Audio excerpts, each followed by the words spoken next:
কানাডার প্রধানমন্ত্রী যখন আসিয়ান দেশের বৈঠকে অংশগ্রহণ করার জন্য ইন্দোনেশিয়া পৌঁছান তখন ওখানের এমন দৃশ্য দেখতে পাওয়া যায়। কানাডার প্রধানমন্ত্রী যখন গাড়ি থেকে নামেন তখন ওনাকে রিসিভ করার জন্য কেউ আসে না। সাধারণত এত বড় দেশের প্রধানমন্ত্রীকে রিসিভ করার জন্য ওই দেশের প্রতিনিধি মন্ডলরা উপস্থিত থাকেন, কিন্তু দেখুনই না ওখানে একটা প্রতিনিধি পর্যন্ত নেই। তাই কানাডার প্রধানমন্ত্রী একাই ব্যাগ বহন করার সিদ্ধান্ত নেন এবং সোজা হেঁটে যান। কিন্তু কিছুক্ষণ পরে যখন তিনি ভেতরে যান তখন অনেক ডেলিগেশন এবং ইন্দোনেশিয়ার প্রতিনিধিদের তরফ থেকে ওনাকে ওয়েলকাম জানানো হয়, কিন্তু গাড়ির কাছে ওনাকে রিসিভ করার জন্য কেউ যান না। এখন এই ভিডিওটা দেখে মানুষজন বলছে এ তো কানাডার প্রধানমন্ত্রীকে চরম অপমান করা হয়েছে। আসলে জাকার্তাতে হওয়া আসিয়ান বৈঠকে অংশ নেওয়ার জন্য কানাডার প্রধানমন্ত্রী জাস্টিন ট্রুডো ইন্দোনেশিয়া গেছেন, আর এখন ওনার এই ভিডিও সোশ্যাল মিডিয়ায় মারাত্মক ভাইরাল হচ্ছে।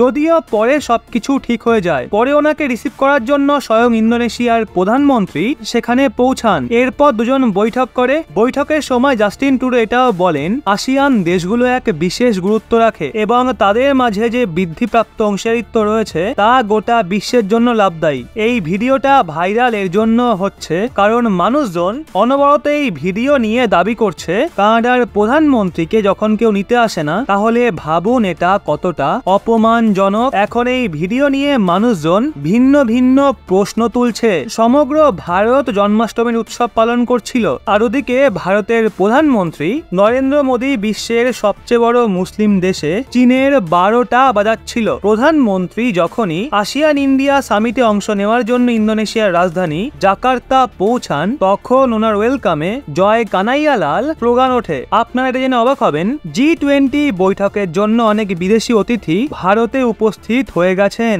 কিন্তু প্রধানমন্ত্রী নরেন্দ্র মোদী এস জয়শঙ্করকে নিয়ে ইন্দোনেশিয়া চলে গেছিলেন। মানে গেম তো ভালো রকমই খেলছে ভারত। প্রধানমন্ত্রী মোদী চীনের বিরুদ্ধে বদলা নিতে চেয়েছিল এবং চীনের সম্মাননাতেও চেয়েছিল, আর এখন প্রধানমন্ত্রী মোদী ঠিক ওটা করেও দিয়েছে। প্রথমে আপনাদের জানাই প্রধানমন্ত্রী মোদী চীনের বিরুদ্ধে কি বদলা নিয়েছে এবং তারপর বলবো কিভাবে চীনের হাওয়া টাইট করেছে। প্রধানমন্ত্রী মোদী আসিয়ান বৈঠকে সবার সামনে ওই দুটো শব্দ বলেন যেটা চীন মোটেও শুনতে পছন্দ করে না। প্রধানমন্ত্রী বলেন বাসুদেবা কুটুম্বকম। আপনাদের জানাই কিছুদিন আগেই চীন বাসুদেবা কুটুম্বকম নিয়ে অকারণেই হাঙ্গামা শুরু করে। আসলে ভারত G20 লোগোতে সংস্কৃত শ্লোক বাসুদেবা কুটুম্বকম লিখেছিল। বাসুদেবা কুটুম্বকম সংস্কৃত শ্লোক যার অর্থ পৃথিবী একটা পরিবার, কিন্তু চীনের ভারতের এই সংস্কৃত শব্দ পছন্দ হয় না। চীন বলে ভারত G20 বৈঠকে বাসুদেবা কুটুম্বকম শব্দের ব্যবহার করতে পারে না, কারণ এটা